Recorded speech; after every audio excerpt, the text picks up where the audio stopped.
எல்லாமே இன்டர்நெட்டில் பரவி கிடைக்கும் தகவல்கள். இதற்கு எதுவுமே ஆதாரம் கிடையாது.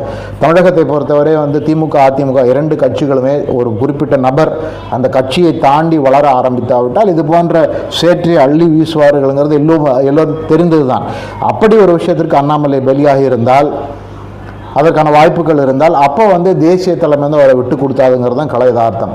ஆக இன்னொன்று தேசிய தலைமையை பொறுத்தவரை இப்பொழுதும் கூட எடப்பாடி பழனிசாமி தேர்தல் வருகின்ற நிமிடம் வரை பாஜக கூட்டணியில் இருப்பாரா இல்லையா என்ற சந்தேகம் அவர்களுக்கு இருக்கிறது அப்படிங்கிறது தான் உண்மை. நாளைக்கு தமிழக வெற்றி கழகம் கூட்டணிக்கு ஒத்து வந்துவிட்டால் அடுத்த நிமிடமே அதிமுகவில் உள்ள பலருமே பாஜக தேவையில்லை என்ற ஒரு முடிவெடுத்து எடப்பாடி பழனிசாமிக்கு ஒரு பெரிய அழுத்தத்தை கொடுத்தால் அப்பொழுது எடப்பாடி பழனிசாமி மிக சுலபமான காரணங்களை சொல்லி கூட்டணியை வெட்டி விடலாம்.